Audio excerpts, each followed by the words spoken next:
When you think about designing for democracy, we're talking about the concept of governance by all of the people.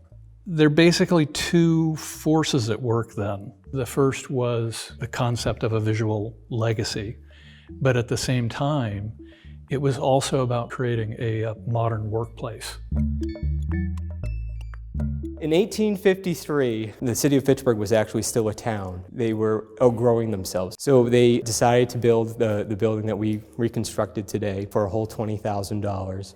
It's not just a city hall, it's really a place of education. It's bringing people together for a common cause.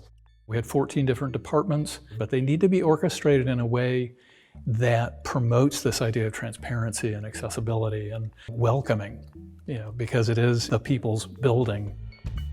When we were sitting down and doing programming with Ned and Mark and Icon, Ned came up with it's a city hall for all, and that's exactly what we used throughout the duration of the construction process. How do you modernize a visual legacy building like Fitchburg City Hall? While we were able to retain the load-bearing walls and the floor structures, most of the internal partitions were removed.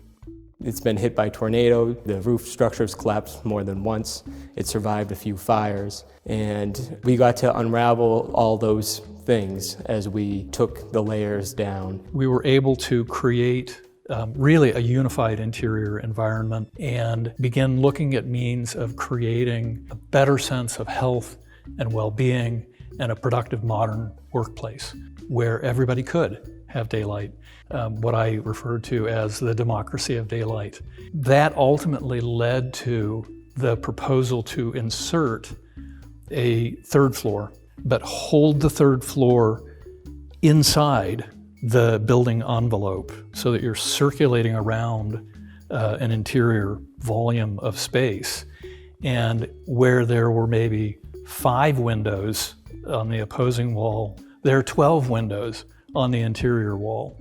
And everybody was thereby able to get daylight. At the same time, we worked with the building committee to really rethink the relationship between the administrative functions and the legislative functions and give us the opportunity to take advantage of this old bank building. And we end up with what they originally hoped for, which is a City Hall campus with connecting green space.